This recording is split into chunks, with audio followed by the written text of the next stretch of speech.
ईरानी फौज ने दावा किया है कि ईरान की जवाबी कार्रवाइयों में 800 के करीब अमरीकी फौजी हलाक और 5000 जख्मी हुए हैं।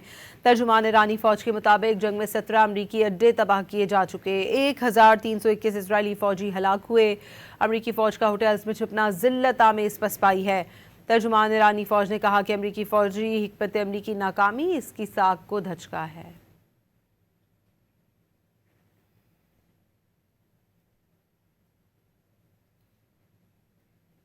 ईरानी फौज ने दावा किया है कि ईरान की जवाबी कार्रवाइयों में 800 के करीब अमरीकी फौजी हलाक और 5000 जख्मी हुए हैं। तर्जुमान ईरानी फौज के मुताबिक जंग में 17 अमरीकी अड्डे तबाह किए जा चुके, 1321 इजरायली फौजी हलाक हुए। अमरीकी फौज का होटल्स में छुपना जिल्लत आमेज पसपाई है। तर्जुमान ईरानी फौज ने कहा कि अमरीकी फौजी हिकमत अमली की नाकामी इसकी साख को धचका है।